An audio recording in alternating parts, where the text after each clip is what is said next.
الحمد لله والصلاة والسلام الأتمان الأكملان على المبعوث رحمة للعالمين نبينا محمد صلى الله عليه وعلى آله وصحبه أجمعين. أما بعد فإن أصدق الحديث كلام الله وخير الهدي هدي محمد صلى الله عليه وسلم وشر الأمور محدثاتها وكل محدثة في دين الله بدعة وكل بدعة ضلالة وكل ضلالة في النار أعاذنا الله منا وإياكم من النار. أما بعد فالسلام عليكم ورحمة الله وبركاته. أيها الإخوة الكرام بنو الإسلام، نواصل درسنا مستعيذين بالله مستعينين به متبرئين من كل حول وقوة إلا به. دوكم يسمون جاءت من كتاب الكبائر. دسم الله سبحانه وتعالى أن يوفقنا بتوفيقه وأن يؤيدنا بتأييده، إنه ولي ذلك والقادر عليه. قال المصنف رحمه الله وأن تسويجت الله سبحانه وتعالى مجرين موي الإمام محمد ابن عبد الوهاب رحمه الله رحمة واسعة رجزت مجتوته باب القلق والاضطراب. ngumuryango kwigisha abantu yuko anna min al-kaba'ir ngono mubyaha bikuru umuntu agomba kwirinda imbere ya Allah subhanahu wa ta'ala harimo ibyitwa al-qalaqi wal-idtirab. Umuntu igihe agezweho n'umusiba n'ibyago runaka kugira wasiwasi no gutakaza controle wa Islam, wal-idtirab no guhubuka afata ibyemezo bishingiye kuguhubuka ndetse no kudashishoza neza biterwa na wasiwasi afite mu mutima wa Islam. Ayuha al-ikhwa wa al-Islam, umwemeramana igihe cyose agezweho n'ibyago burya agakwiye kwitonda nahubuke ntarangwe n'ibyo bita al-infial an-nashi'a bil-ghadab wa 'adam ar-ridha. umuntu akirinda guhubagurika no gukora ibikorwa bidahwitse bishingiye ku mujinya n'agahinda afite kubw'ibyago byamugezeho.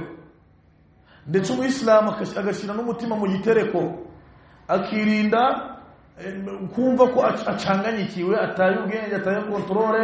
burya ibyo ngibyo min al-kaba'ir mubyaha bikuru wa Islam. Al-mu'minuna al-khullas abemera mana kabisa wande bamaze kwiyegurira Allah subhanahu wa ta'ala, idha asabatuhum musiba, iyo ibyago bibagezeho wa Islam burya bagira ugutuza bakirinda guhubuka mu byo bakora byose no mu byo bavuga, bagatuza bagatekana bakiyumvisha yuko bi'idhnillahi tabaraka wa ta'ala sayati al-faraj min Allah. uko byagenda kose Allah ari buze kubatera inkunga ndetse n'ibibabayeho bari buze kubisukamo neza mu mahoro. Hakadha al-mu'minun abemera mana nuko nguko. Amma al-munafiqun wa marda al-qulub, naho abanafiki nababandi bafite uburwayi mu mitima yabo icyitwa kwakira igeno kuri Allah subhanahu wa ta'ala bikunze kugora.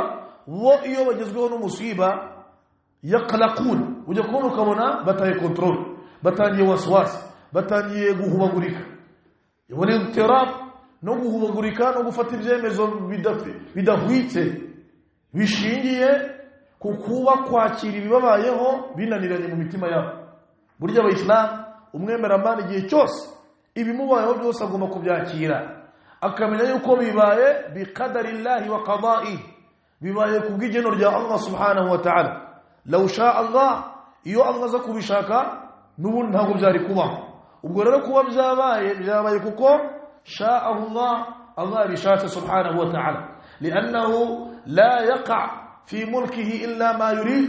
kuko burya mu Islam ugomba kuzirikana ukaramenya ko nta kintu na kimwe kiba mu bwami bwa Allah subhanahu wa ta'ala illa bi iradatihi wa mashi'atihi, uretse ko kiba kubw'ubushake bwa Allah no kuba Allah ruko nyine bishaka subhanahu wa ta'ala. igihe cyose wumvishije inkuru y'incamugongo, inkuru kubabaje ku kazi barakwirukanye, sinzi umwana wawe bararembye, cyangwa se n'indi nkuru yindi iza idashimisha umuntu, tuza wirinde guhubuka mu byemezo.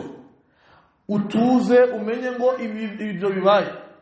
Allah bibaye kubw'ubushake bwe, ubwo ni nawe uri buze kuguha inzira n'icyerekezo cyo kubisohokamo.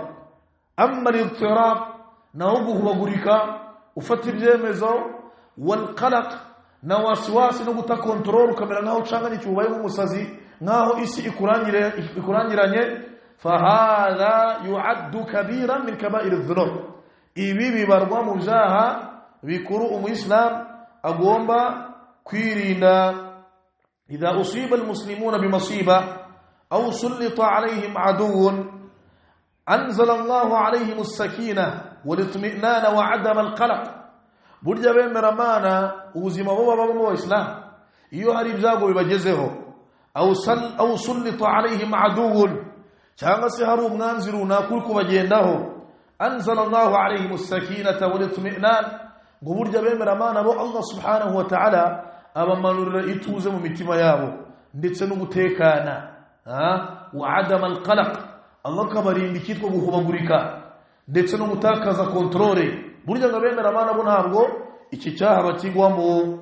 kama hadatha lin-nabiy sallallahu alayhi wasallam hinama akhrajahu al-kuffar min makkah, nkuko byagendekeye intumwa y'Imana Muhammad sallallahu alayhi wasallam ubwo abaquraishi b'Imaka bari bamaze kumwirukana muri Makka. murabizi Islam, abaquraishi b'Imaka bafatiye mbarigwe Rasul sallallahu alayhi wasallam, bamukorera inama.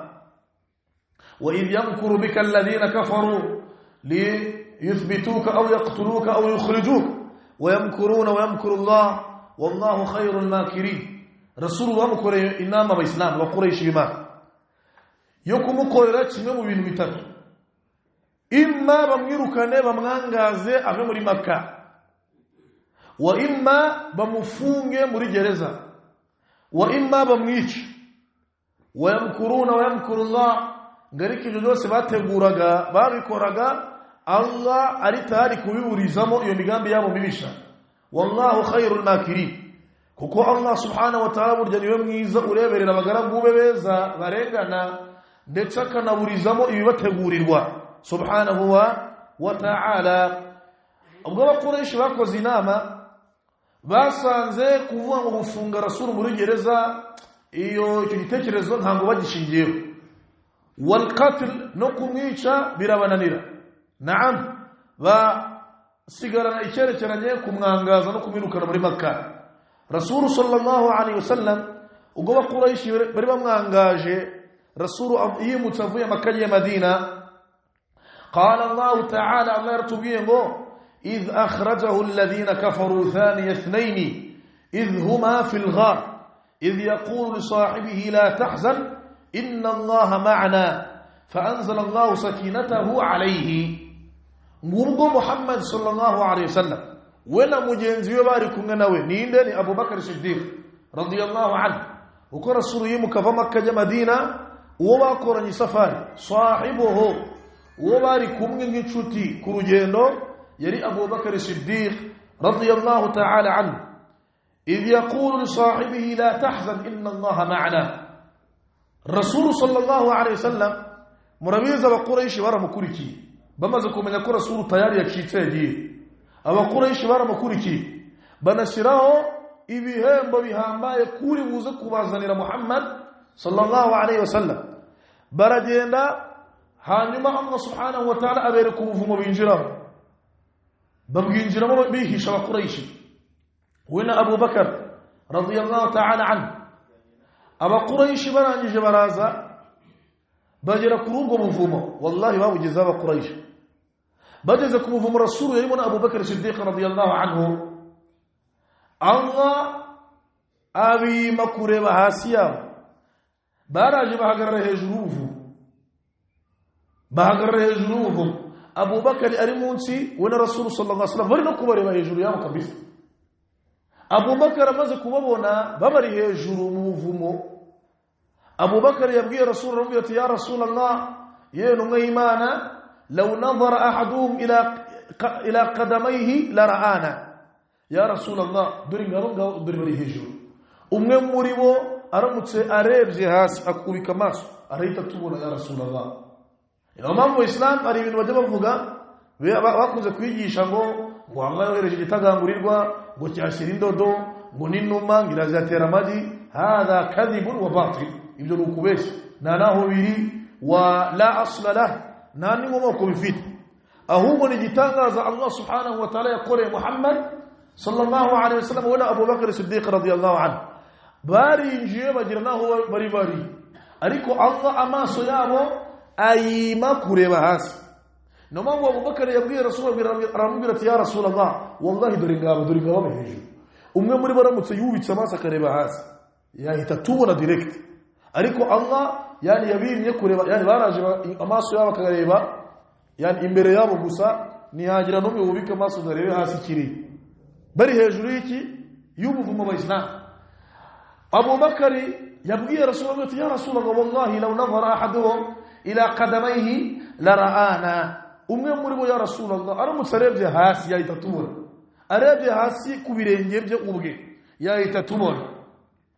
Rasulullah yabwiye Abu Bakar aramubwira ati ya Abu Bakar urabibona gute ukeka yuko twe babiri Allah dutererana la tahzan wigira gahinda n'ubwoba inna Allah ma'ana Allah ari kumwe natwe humura niko Rasul yabwiye Abu Bakar Siddiq radiyallahu ta'ala anhu فأنزل الله سكينته عليه ngo Allah amanura ituze kuri Abu Bakar Siddiq radiyallahu anhu ndetse na Rasul sallallahu alaihi wasallam ko yarasanzwe tuje Rasul mu bihe ngibi nta pressure agiraga kuko yari yizeye yuko inkunga ya Allah subhanahu wa ta'ala iri kumwe nawe.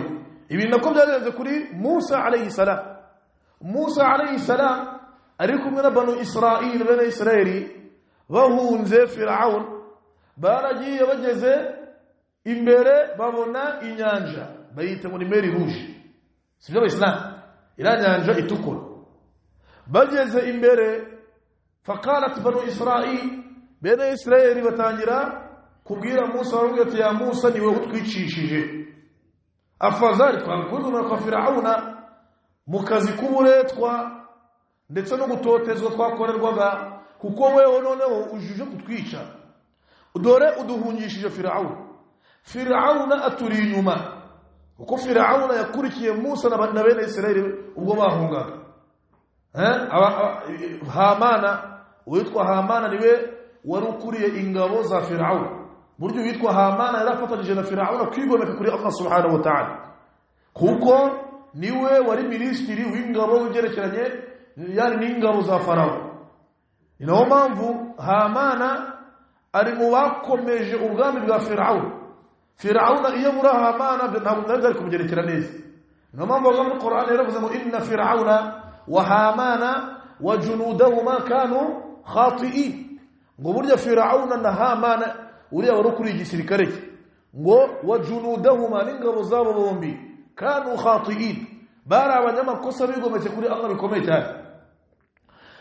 Firauna baramubwiye bati atadharu Musa wa qaumahu liyufsidu fil ard wa yadharaka wa alihataka hakadha aywa atadharu Musa wa qaumahu liyufsidu fil ard koko Firaun neza Musa gutwaye abaturage bawe bene Israeli batwaye neza nawe urabirebeye rucecetse haguruka tubakurikire tubagarure wa inna fawqahum qahirun uwarushingabo ufite igisirikare ufite ibikoresho gute Musa gutwara abantu ubireberera nawe ukabucecetse yewe Firaun Firaun aravuga ati ni'ma ar-ra'i iki ni igitekerezo cyiza kabisa bategura ingabo tubomeke Musa na bene Israeli abo bagiye tubice tubarimbure barange.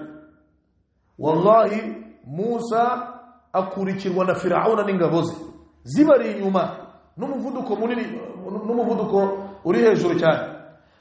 Musa ari kumwe na bene Israeli n'ubayoboye abahungisha bageze imbere babona inyanja itukura babwira Musa baramubwira bati ya Musa inna la mudrakun yewe Musa dore katubayeho turahungira Firauna turi inyuma aje kutwica dore n'imbere aho duhungishije dore hari inyanja turambuka dute uratwicishije birarangiye inna la mudrakun limaza sabru banu Israil bene Israeli sabru yabo yari ndeya wal qalaq no kugira wasiwasi no gutakontrole no gutakariza Allah ikizere no kumva yuko Allah abahagije kandi karibuze kubereka inzira bacamo kubera Imana Allah subhanahu wa ta'ala ibidashoboka mu maso yabo kwa Allah byarashobokaga ariko kubera kubura ibi bintu Islam ituze igihe ibyago bibaye gutakaza kontrole kwabo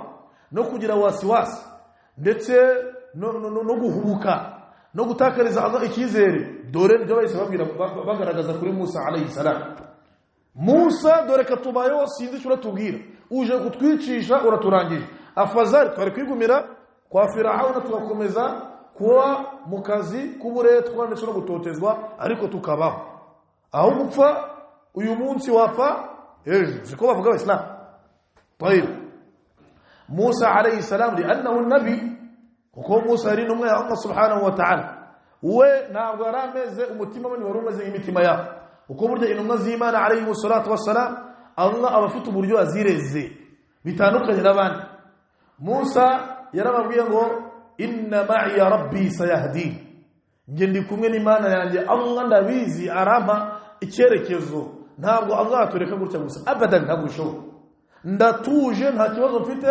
ma'i rabbi ndi kumwe n'Imana yanjye Allah subhanahu wa ta'ala sayahdini kandi Allah aranyobora arami igisubizo kuri ibi bitubayeho Firauna turi nyuma dore n'inyanja Allah uko byagenda kose subhanahu wa ta'ala ndi kumwe nawe ntabwo yantererana Allah arami icyerekezo n'inzira ndibuze gucamo kugira ngo twambuke kandi torokoke Allah murabizi yabwiye guke Musa alayhi salam Allah aramubwiye ati anidrib bi'asaka al-bahr fatiyumuni yawe Musa ukoze mu nyanja hanyuma Musa yikozamo mu nyanja abonekamo inzira 12 fakana kullu madha firqin ka tawd al-azim aywa inyanja itamamo inzira 12 bene Israeli barambuka bigendanye nuko namoko yabo ari 12 buri bwoko ufata inzira ya n'ubundi bwoko paka Firauna binamubera igitangaza gikomeye cyane aravuga ati ni ibintu ntabwo bibaho bino bintu ntabwo bishoboka bino bintu gute ibintu bibaye ariko Firauna subhanallah kubera kwiyumvamo ubwigometse kuri Allah no kumva kari jabbar yigize ikigomeke ntiyabonye ko ibyo ngibyo Allah koze ari kumwereka ko Allah hambaye Firauna yabwiye Hamana ngo mwinjire mu bakurikire barinjira Musa alayhi salam na bene Israeli bamaze kuvamo neza Firauni ingabo ze zimaze kwinjira na Firauna ubwe yinjiye nta wundi usigaye Allah yasategeka inyanja yo kwisubirana abasirikare bose ba Firauna bahita barimbuka yani bororama na Firauna abari usigara wenyine Firauna ijosi riri hejuru arangije arabati amantu bi rabbi Musa wa Harun noneho nemeye Imana ya Musa na Harun amaze kubona yuko byose bishoboka abasirikare bose boramye ni usigaye wenyine arabati amantu bi rabbi Musa wa Harun noneho nemeye Imana ya Musa na Harun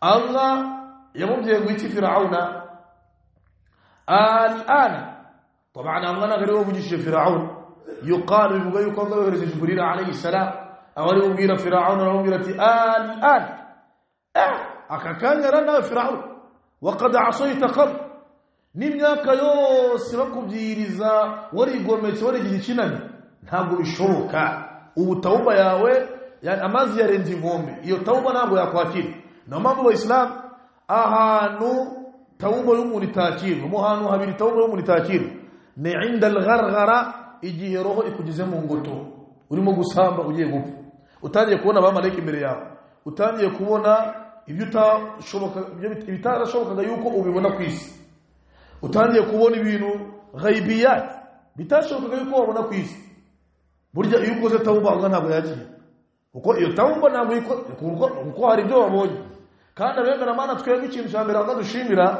nuko abemera Imana yu'minuna bil ghaib bemera ibyo batabonye sibyo Islam ubwo rero iyo wemeye ari uko ubonye ibyo kwa Allah ntacyo bivuze bihinduka umuyobo wowe ubonye abamarayika utangiye kubona ibyo utashoboraga kuba wabona ku isi ngo nibwo wemeye Allah ubwo mazi yarenze inkombe icyo gihe Allah ntabwo yakira tauba yawe Allah yaravuze ngo al-yawma nunajjika bi badanik Fir'aun uguhera uyu munsi umubiri wawe tuzawurinda litakuna liman khalfaka aya kugira uzabe ikimenyetso cy'ubuhambare bwacu kubazaza nyuma yawe muri bene Israeli urubyaro ruzaza nyuma bazamenye ko muri bene Israeli yari umugabo wigize intakore Fir'aun abazakumenya fa ashayid cyo twakwereka abislam nuko inwe Imana Muhammad sallallahu alayhi wasallam nawe ari kumwe na Abu Bakar Allah anzala Allah sakinatahu alayhi Allah yamanuye ituze kuri Abu Bakar Siddiq radiyallahu anhu kuko Rasul sallallahu alayhi wasallam wari yizeye yuko Allah kujyana ko sari kumwe nawe no mpamvu yuqal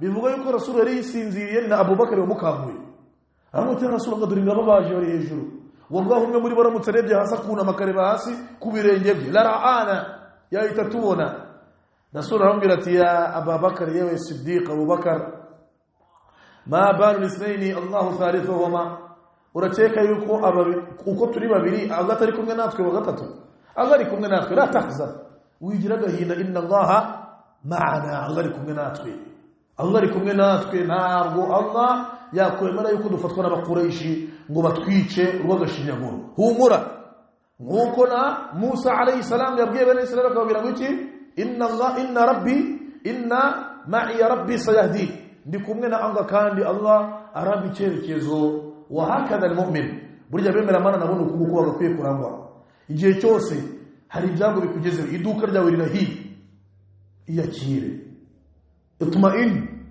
tuza menya ngo ibyo bibaye biqada'i Allahi wa qadarihi bibaye kubw'igeno rya Allah subhanahu wa ta'ala kukazi barakwirukanye baragusezereye bitunguranye wari ufite amadeni ari wowe wiringiye kuzakura ubwishu tubuza yasobanutse Islam ibyo wakoraga byose biragupfubanye business iri guhomba weho menya ngo witakaza control utangire ujye mu mariba utangire ushake ahubwo wumve ko ibyabaye kubw'uburangare bwawe la itma'in tuza wirinde guhubagurika ibyo biri muri sifati zabemera mana wa Islam wa kadhalika aidan nanone wa Islam mu bikwereka uburyo abemera mana batajya bahubagurika igihe hari byago bibagezeho n'uburyo Allah subhanahu wa ta'ala abaha ituze mu mitima yabo iyo baramutse bakiriye ibibaye bakamenya ko bibaye kubw'igeno rya Allah subhanahu wa ta'ala burya Allah abaha imitima yabo gutuza ibi byabaye ku basahaba ridwanullahi alayhi kwi waqa'at Uhud mu rugamba rwa Uhud b'Islam na mbere yaho muri Badr urugamba rwa mbere rwabaye mu mateka y'Islam ni Badr burya abasahaba ridwanullahi alayhim kubera kumenya Allah no kwakira ibiba byose bakumva ko byabaye kubw'ubushake bwa Allah wallahi bari ku rugamba bakanisinzirira kandi bari ku rugamba Allah abaha ibiti Allah ayabamanura gituze bakanasinzira gatotsi kikabatwara kubera iki nta pressure nta gutakaza control baziko buri kintu cyose kiri buze kubaho ni ku bushake bwa Allah subhanahu wa ta'ala قال الله جل وعلا في شأنه الله rikubatubwira abasahaba ukuntu byagendekeye kuri Badri Allah yaravuze ngo idh yughashshikum an-nu'asa amanatan minhu ngo muzirikane ubwo Allah subhanahu wa ta'ala yabahaga agatotsi ubwo mwari munaniwe kandi muhanganye naduyi ku rugamba ngo yughashshikum an-nu'asa an-nu'as ni kagatotsi gatwara umuntu kubwo kunanirwa nabyo bita kugwa gacumu sio Islam aywa ngo idh yughashshikum an-nu'asa ngo Allah yabahaga gatotsi mugatuza kuko ba Islam wasinzira udatuje ntabwo bishoboka sio Islam ntabwo muzo abantu bararabakanuye umwaka ugashira ngo yabuze ibitotsi kubera iki ari gutekereza kuri business wallahi abasahaba bo ibintu bya pressure gutakariza Allah ikizere kumva ko ngo birangiye karabaye mbese ubuzima burarangiye ibyo bintu ntabyo bagiraga ridwanullahi alayhi uko ibihe byose bahoraga biringiye nde Allah subhanahu wa ta'ala subhanallah hatta fil ma'raka no ku rugamba bahanganye na aduyi bareba nayingwe bacungana abasahaba bo ntacyo byari bibabwiye ntabwo bari bafite kugeza nubwo Allah yabahaga agahenge bakisinzira. Bamwe muri bo kabisa bagasinzira agatotsi kakabatwara. Ngo Allah aravuze ngo amanatan minhu. Ibyo Allah yabibakoreraga mbese ni nko kubashimisha kubera imani zabo zihamye n'icyizere bafitiye Allah subhanahu wa ta'ala. idh yughashshikum an-nu'asa amanatan minhu. Ibyo Allah yabikoraga ni nka gift abahaye, ari ukubaruhura kuko bamwizeye. ridwanullahi alayhim wa yunazzilu alaykum minas samaa'i ma'an liyutahhirakum bih. kugeza no kuri Badiri Allah burya yamanuye imvura kugira ngo abemera Imana basaga nabi babashe kuba banakaraba ivumbi ribaveho base neza. wayudhiba ankum rijza ash-shaytan. ndetse Allah subhanahu wa ta'ala anabakuramo wasiwasi za shaytan mu mitima yabo. waliyarbita ala qulubikum wa yuthabbita bihi al-aqdam. Allah abaha guhuza no kuvuga rumwe. Allah abaha imitima yabo kuba ikintu kimwe no kumva ko intego nimwe. ibyo baharanira ni kalimatu la ilaha illa Allah litakuna kalimatu Allah hiya al-ulya. bumva ko baharaniraga yuko ijambo rya Allah bari ryo risumba ayandi yose, ari ryo la ilaha illa Allah. wa yuthabbita bihi al-aqdam. Allah amanura akukavura kugira ngo kanatoseteri ikibuga bari kurwaniraho n'abakoresha kugira ngo bataza kunyerera n'ivumbi. burya kuri Badiri Allah yamanuye imvura mu ntego yo kumanura imvura, harimo no kugira ngo ikibuga kibanze gifatane, yani ivumbi ribanze ricururuke ku buryo bari buze kurwanira kuri icyo kibuga bona bakoresha ikibuga kimeze neza. ibi Allah yabikoze ari nk'igihembo ari guhabemera Imana. limadha kuki Allah bibahaye? nuko Allah yarabizi mu mitima yabo yuko ni mu'minuna haqqan, nabemera Imana kabisa batari bijyanye imbere ya Allah subhanahu wa ta'ala. ngajyo bisho Islam tekereza bemera Imana bari ku rugamba ariko bakanisinzirira bakaryama batekanye, ababyuka bakabyuka abandi bakaryama. subhanallah. hatta yuqal, kugeza no byavuzwe muri riwayat yuko hari n'igihe umwe muri bo yabaga ari hejuru y'ingamiya akisinzirira ariko urwana nande naduye. urumva kiro Islam, urumva ituze Allah yarabahaye mu mitima yabo. ariko umuntu hano akamiliyoni ke karasa mu duka usange iswara ivuyemo umusigitara hacitse sinzi ngo byanyenze gute, umuntu akabura amahoro. ya ikhwani mu Islam, umuntu kutakira igeno rya Allah rimubayeho agatakaza kontrole, agahubagurika, agafata ibyemezo bidakwiye, sinzi yabaye nk'umusazi, minal kaba'ir, biri mu byaha bikuru umuyisilamu agomba kwirinda. wa hakaza ayda, ibi Allah yakoreye abemera Imana kuri Badiri ni nabyo yabakoreye nanone kuri Uhudi, ku rugamba rwa Uhudi. nabwo abemera Imana Allah subhanahu wa ta'ala yabahaye ikintu cyitwa ituze mu mitima yabo bari ku rugamba rwa Uhudi, urugamba rutari rworoshye Abayisilamu. Allah arongera abakorera nka bya bindi yabakoreye kuri Badiri, bihe kubaha agatotsi barongeye barisinzirira.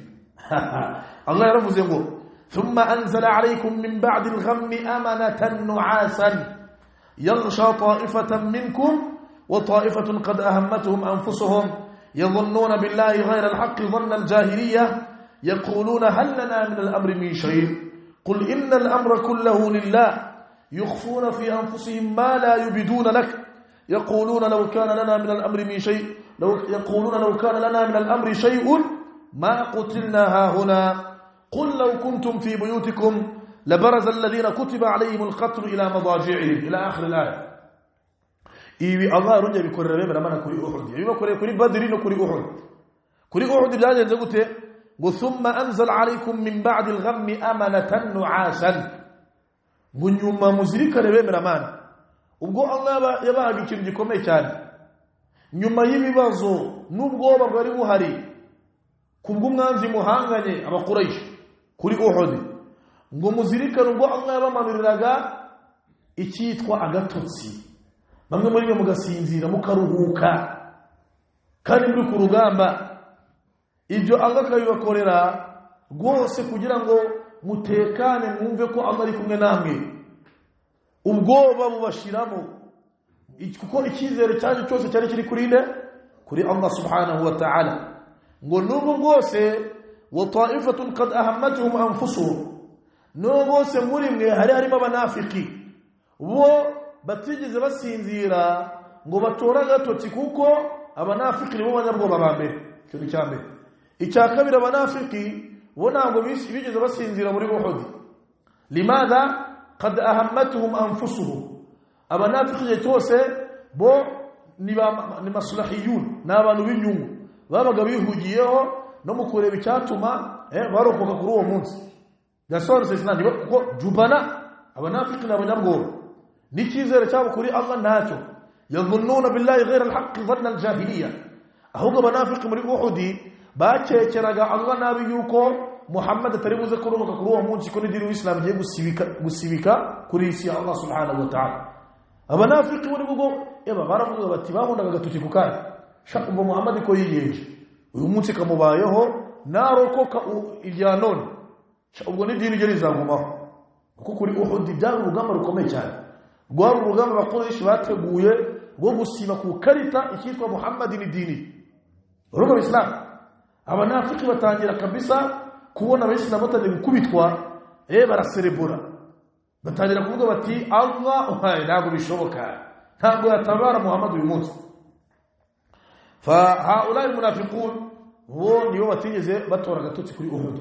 Ariko ba Abu Bakar ba Umar aba sahaba ridwanullahi alaihim bo Allah yabahaye gift kado yituze mu mitima yabo no kwizera ko Allah ko byagenda kose agarabatabara subhanahu wa ta'ala, kuko bazi ko Allah ibyo basezeranyije n'ukuri subhanahu wa ta'ala. Ibyo Allah basezeranyije bari batuje ndetse kugeza n'ubwo Allah bahaye kitwa gatotsi bakisinzirira.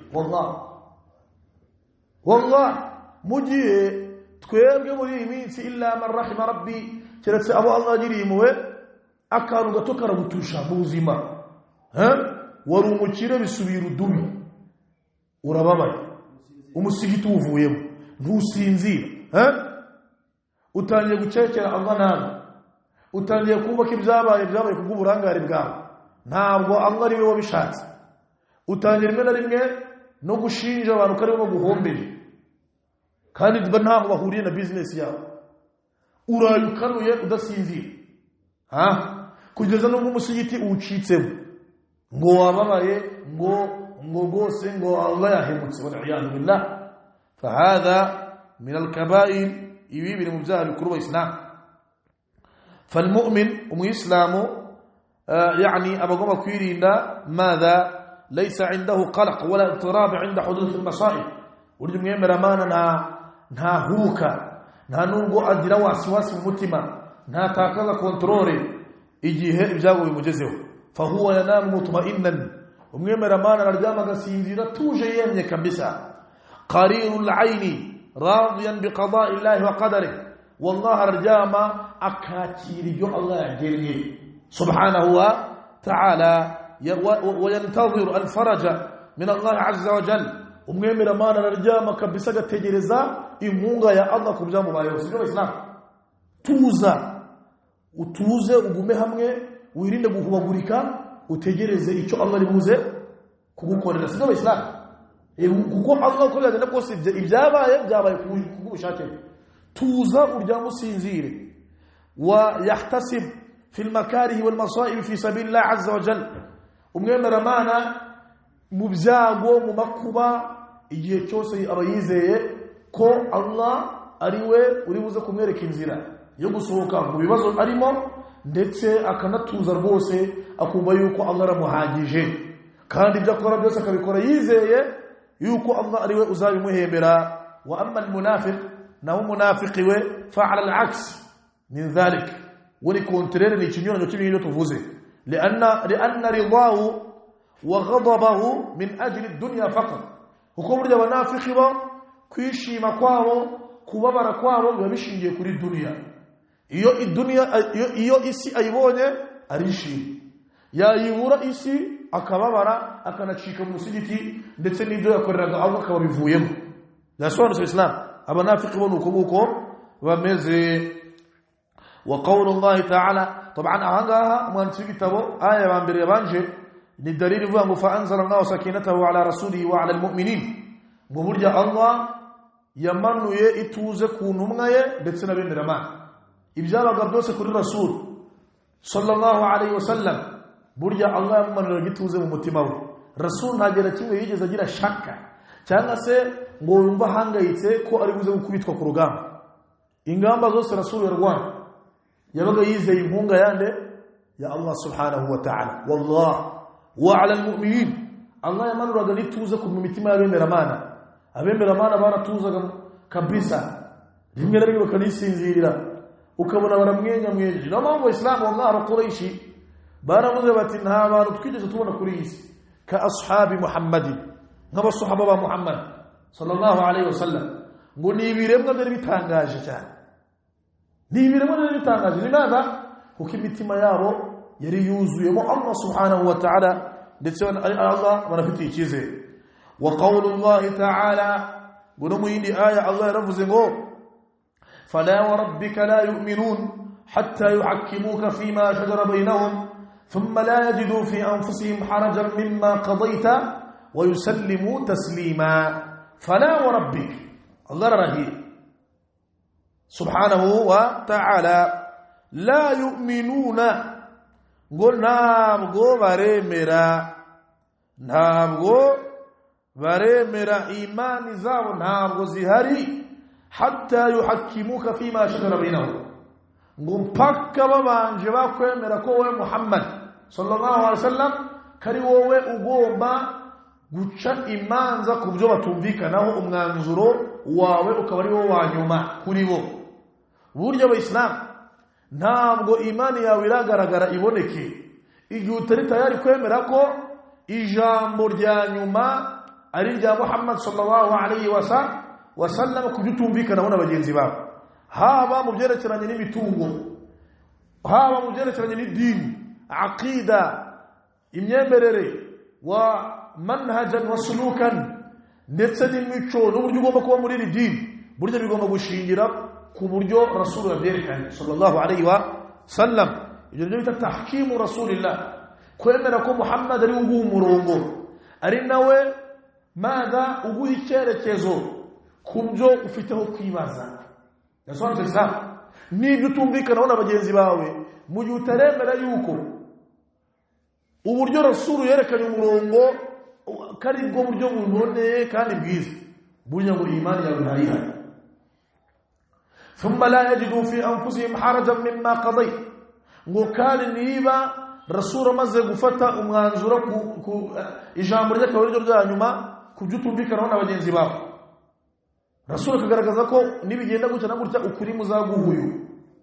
Yasobanutse icyo gihe Allah yaravuze ngo thumma la yajidu fi anfusihim harajan mimma qadayt, ngo nanone abantu bagomba kwirinda ikintu cyitwa ingingimira ku mitima yabo ku byo waciyeho urubanza. Iki kintu abantu batarakigira, wa yusallimu taslima, ngo banakira ibyo uvuze uko byakira bidafitemo shaka no kwitotomba no kwijujuta, ngo abantu bataragera kuri urwo rwego imani ntayihari. Urumva Islam aywa Rasul sallallahu alaihi wasallam Allah yerekana yuko kutemera ibye cyangwa se kugira ingingimira no kudatuza ku mwanzuro Rasul yatanze. Babandi babwira ngo qala Rasul yaravuze ku kintu runaka, ugasanga umuntu ariko namwe rero mfashe nibyo sawa Rasul yarabivuze, ariko isi tugezemo mwareba ko mwabihuza nibyo ntabwo nyepinze ibyo Rasul yavuze, ariko nanone Rasul kiratari gihe cye murebe ukuntu mwabihuza n'iki gihe. Uwo maza umuntu wese ugira ibyo bita al-qalaq, umuntu ugira waswasi ku bya Rasul sallallahu alaihi wasallam, wal-ittirab, akagira no kutakira no guhubagurika ku byo Rasul yavuze. Rasul yaciye urubanza, umwanzuro urazwi Rasul yavuze ngo barabikubwiye, ugize ingingimira mu mutima, ugize ibintu byo kutakira ijambo rya Rasul sallallahu alaihi wasallam, ngubwo imani ntayihari. Mwajumsha Islam, wa hadha huwa mahallu shahid. Ikintu nacyo gitumye umwanditsi w'igitabaza ni dalili, arimo arashaka kukwereka yuko adamu taslim, kutakira ibyo Rasul sallallahu alaihi wasallam yavuze.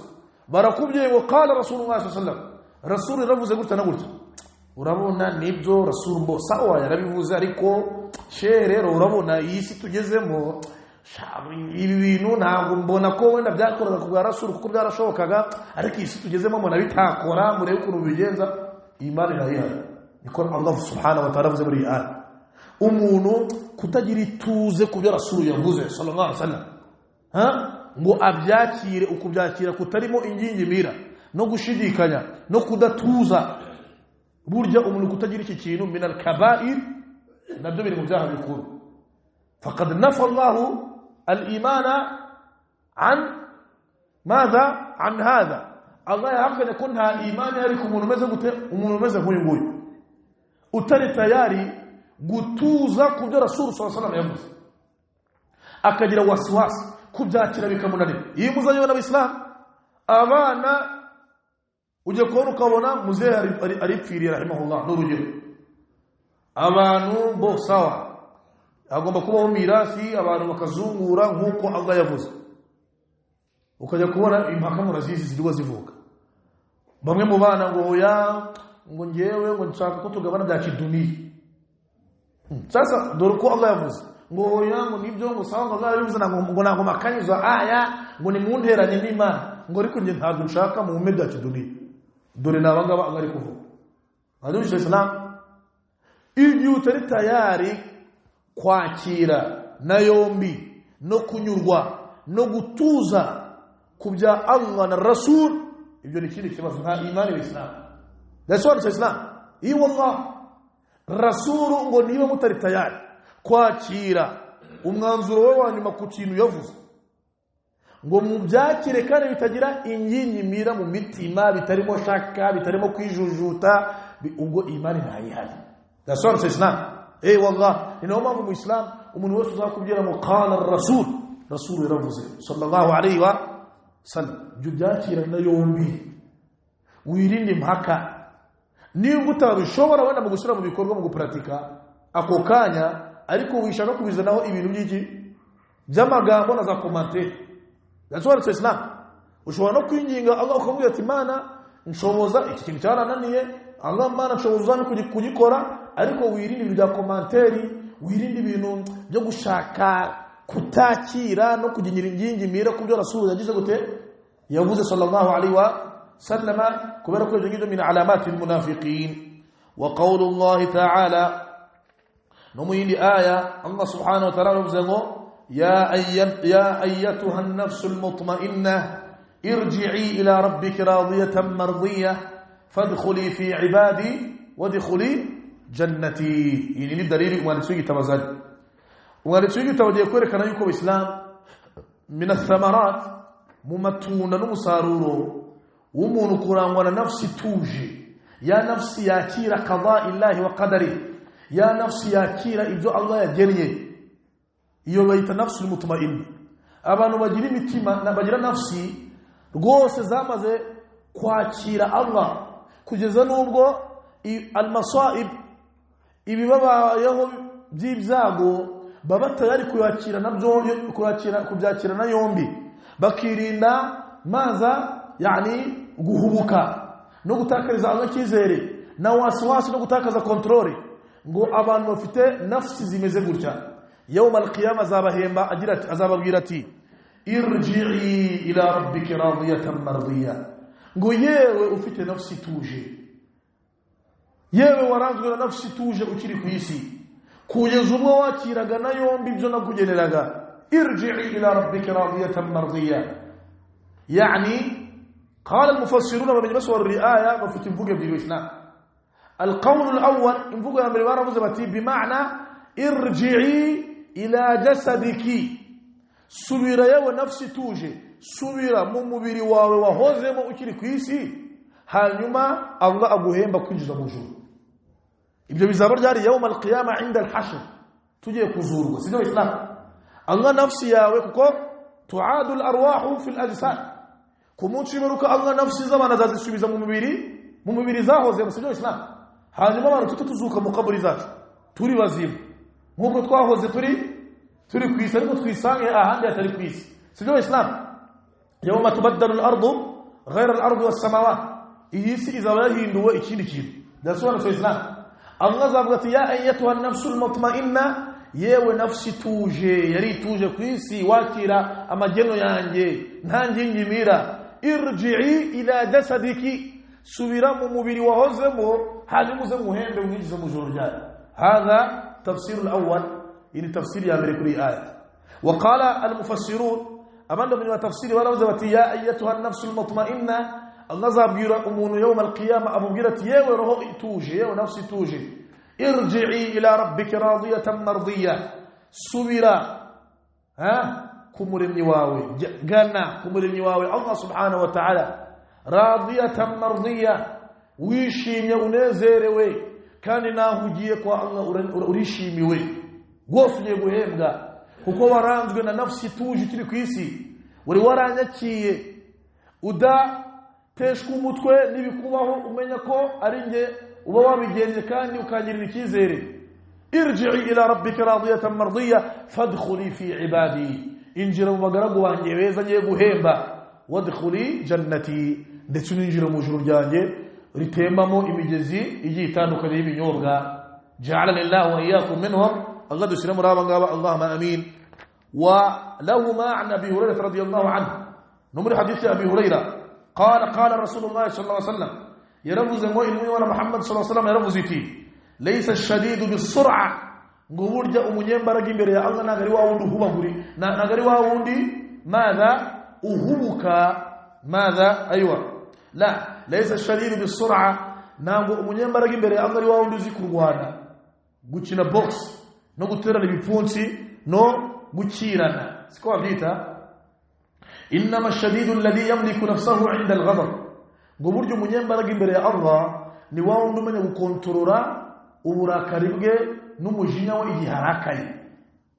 ibi biri kwerekana icyo Islam biri kwerekana yuko umwemera Imana igihe cyose n'igihe harakaye agomba gukaruma uburakari bwe akirinda guhumuka akirinda kumera nk'umusazi kuko uburakari wa Islam utamenye kubukaruma hari igihe wisanga wanatutse Allah subhanahu wa ta'ala cyangwa se ugatuka intumwa y'Imana Muhammad sallallahu alaihi wasallam cyangwa se ugasanga urangije umenaguye za televiziyo ibyomburo bimenaguye kubera iki wananiwe kwiyakira. sibyo Islam ibi min al-kaba'ir biri mu byaha bikuru kuko byo turukwiga Islam umuntu kutagira ikintu cyo kwiyakira no kwemera ibibaye ndetse no kutamenya kwitwara mu kibazo igihe kibaye ntacyo yangije kutabimenya buryo bikururira nyirabyo akaga n'amakuba.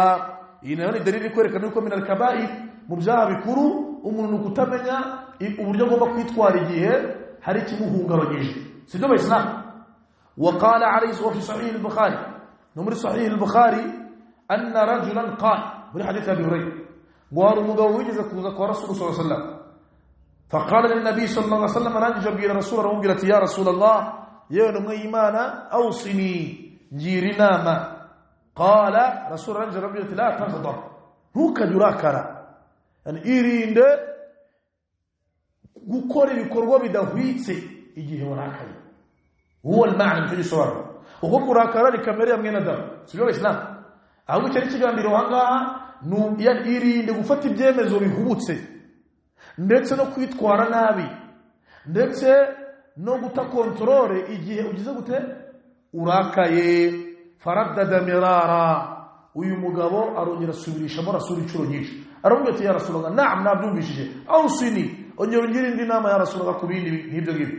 qala la taghdab Rasulullah komeza mubwira ati ntukaje yani uhuka unafata ibyemezo bidahwitse igihe warakaye jya utuza wirinde guhuka. izi nayo ni dalili kwerekana ngo min al-kaba'ir mu byaha bikuru harimo madha umuntu kutiyakira igihe hari ibimutushijeho gatoya.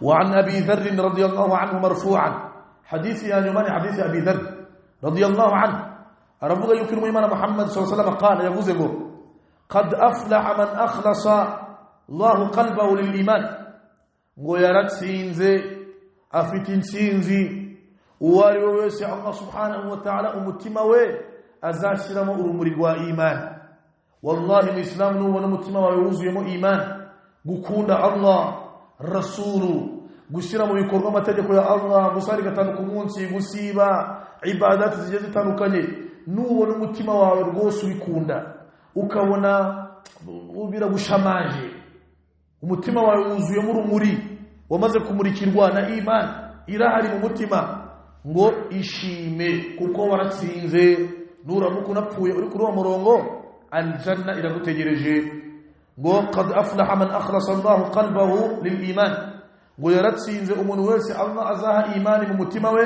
kandi ya imani itari mu buryarya waja'ala qalbahu saliman ngo umutima we akawugira umutima utekanye utunganye wa mutima wakira ibibaye byose kamenya ko ari Allah subhanahu wa ta'ala wabigennye ndetse na wa mutima usukutse utarimo amashyari na shiriki n'inzangano ngo rwose nawe yaratsinze umuntu uzagira umutima umeze gutyo walisanahu sadiqan yaranatsinze nanone wa wundi uzagira ururimi rwuje ukuri Allah umuntu azaha ururimi ruvuga ukuri burya nawe afite intsinzi wa nafsuhu mutma'innatan wa huwa mahallu shahid ngo yaranatsinze wa wundi uzagira amahirwe akabona Allah muhaye umutima utuje wa mutima wakira ibibaye byose ukamenya ko ni Allah wabigereye ukarya mugasinzira ukanarya bikamanuka ukaba wizeye ko Allah ibyo yagennye nubwo ni nawe ufite ukazabirangiza byasobanutse Islam wa qalban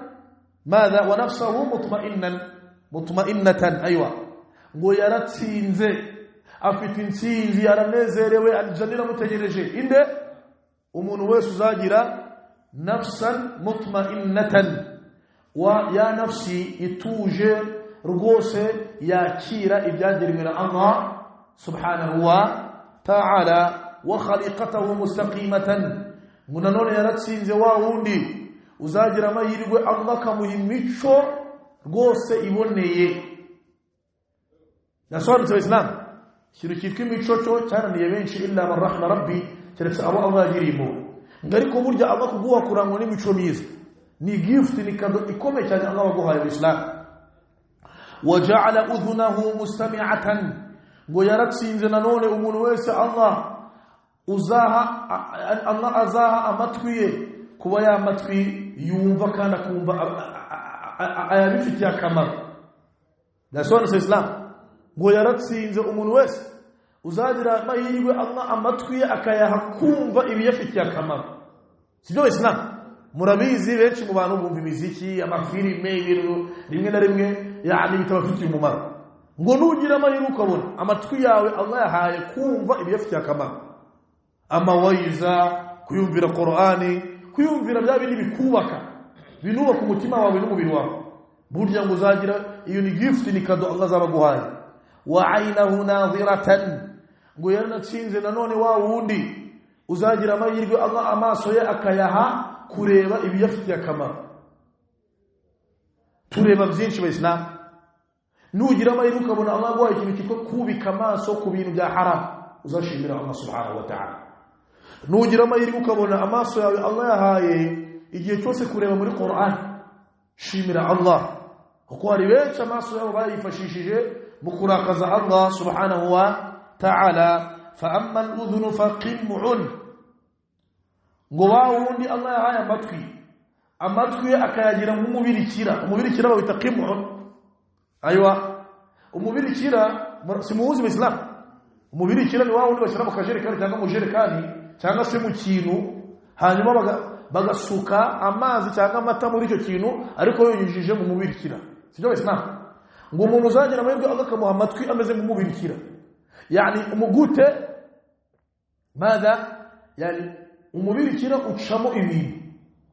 ucamo ibintu bikagera mu cyombo urimo urasukamo ibyo bintu sibyo Islam ubwo rero burya amatwi akorana n'umutima amatwi yawe iyo abaye umubirikira w'ibyiza ibyo byiza byinjira mu matwi bikaza bikagera ku mutima n'umutima ugatungana sibyo Islam nkuko nanone ayo matwi yawe iyo uyagize umubirikira mubi ubwo hacamo imyanda yose kandi yiciye muri uwo mubirikira yinjira hehe ku mutima ndasanze Islam ubwo rero amatwi yawe ka qim'i yani ameze umubirikira ucamo ibintu iyo haciyemo ibyiza alhamdulillah umubirikira burya iyo ucishijemo amata amavuta amazi mashallah alhamdulillah ariko iyo ucishijemo inzoga n'ibisindisha ubwo byitwa ngo umubirikira unyuzemo ibibi sibyo Islam. N'amatwi yawe rero afite communication n'umutima. Umutima wakira ibyo amatwi yumvisha sibyo Islam. Ubwo rero ni nko kukubwira ngo haranira amatwi yawe kuyagira umubirikira mwiza ucamo ibyiza biza bikagera hehe ku mutima. Wa amma al-'aynu fa mu'abbiratun lima yu'i al-qalb.